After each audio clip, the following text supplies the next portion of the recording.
Lockdown 5 के बाद अब अनलॉक 1 का ऐलान हो चुका है। अनलॉक से मतलब है कि जिन गतिविधियों पर रोक लगाई गई थी उन्हें अलग अलग चरणों में दोबारा से खोला जाएगा। केंद्रीय गृह मंत्रालय ने शनिवार को देश के कंटेनमेंट जोन में लॉकडाउन 30 जून तक बढ़ाने की घोषणा की। नई गाइडलाइन को 3 फेज में बांटा गया। फेज 1 में है कि 8 जून से सभी धार्मिक जगहों, hotel, restaurant, hospitality service, shopping mall को खोलने की अनुमति होगी। इस संबंध में केंद्र सरकार जल्द ही गाइडलाइन जारी करेगी। फेज 2 में राज्य और केंद्र शासित प्रदेशों के साथ सलाह करके दूसरे फेज में स्कूल, कॉलेज, शैक्षिक और ट्रेनिंग संस्थान खोले जाएंगे और फेज 3 स्थिति का आकलन करके international air travel, metro rail, cinema hall, gym, swimming pool, entertainment park खोले जाने की तारीख तय की जाएगी। सबसे राहत की बात यह है कि 2 राज्यों के बीच और राज्य के अंदर लोगों और सामान की आवाजाही पर कोई पाबंदी नहीं होगी। इसके लिए अलग से कोई अनुमति या परमिट लेने की जरूरत नहीं होगी।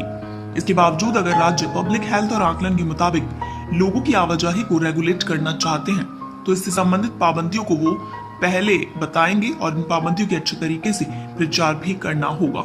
यानी अब दिल्ली से किसी को राजस्थान या फिर गुजरात जाना हो तो किसी प्रकार के परमिट की जरूरत नहीं होगी, बशर्ते राज्य ने कोई पाबंदी लागू ना की हो। इस बात का ध्यान रखना होगा और पालन करते हुए यात्रा करनी होगी। अब लॉकडाउन के संबंध में राज्यों को यह अधिकार दे दिया गया है। इस आवाजाही के दौरान रात के कर्फ्यू का भी ध्यान रखना होगा। केंद्र सरकार की नई गाइडलाइन के मुताबिक देश भर में रात 9 बजे से सुबह 5 बजे तक कर्फ्यू रहेगा। इस दौरान सिर्फ जरूरी सेवाओं और सुविधाओं के लिए बाहर जा सकेंगे। केंद्र ने स्थानीय प्रशासन से धारा 144 लागू करने के लिए कहा है। अब एक और बात, पैसेंजर ट्रेन, श्रमिक ट्रेन, घरेलू उड़ान सेवा, विदेशों में फंसे भारतीयों को वापस लाना, विदेशी नागरिकों को वापस भेजना जैसी गतिविधियां जारी हैं। एसओपी के मुताबिक चलती रहेंगी ये गतिविधियां। कोई भी राज्य पड़ोसी देशों के साथ क्रॉस लैंड बॉर्डर ट्रेड के तहत आने वाले सामान की आवाजाही नहीं रोकेगा। आइए अब आपको संक्रमित क्षेत्र की पाबंदियों के बारे में बताते हैं। आपको बता दें कि जहां भी कोरोना वायरस केस मिलता है उस क्षेत्र को संक्रमित क्षेत्र कहा जाता है। ये जिला प्रशासन तय करता है कि कितना क्षेत्र इसमें शामिल रहेगा। नई गाइडलाइन के मुताबिक केंद्र सरकार ने कंटेनमेंट जोन में लॉकडाउन को 30 जून तक बढ़ा दिया है। स्वास्थ्य मंत्रालय की गाइडलाइन के मुताबिक जिला प्रशासन कंटेनमेंट जोन निर्धारण करेंगे। कंटेनमेंट जोन में सिर्फ जरूरी सेवाओं की इजाजत रहेगी। मेडिकल इमरजेंसी, जरूरी सेवाओं और सुविधाओं के अलावा लोगों की आवाजाही पर पाबंदी रहेगी। राज्य और केंद्र शासित प्रदेश कंटेनमेंट जोन के बाहर बफर जोन भी बना सकते हैं। राज्य अपने आकलन के मुताबिक कंटेनमेंट जोन के बाहर किसी गतिविधि पर रोक लगा सकते हैं।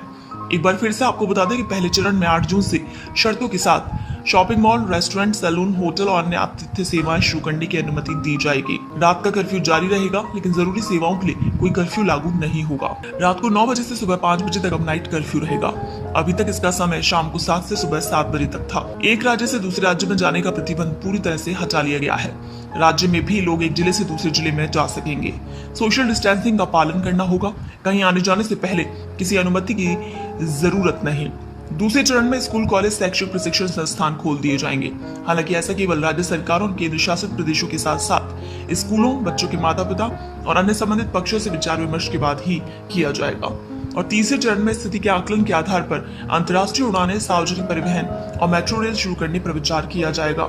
तीसरे चरण में सिनेमाघर, जिम, स्विमिंग पूल, मनोरंजन पार्क, थिएटर, बार के अलावा ऑडिटोरियम और असेंबली हॉल तक को भी खोलने की अनुमति मिलेगी।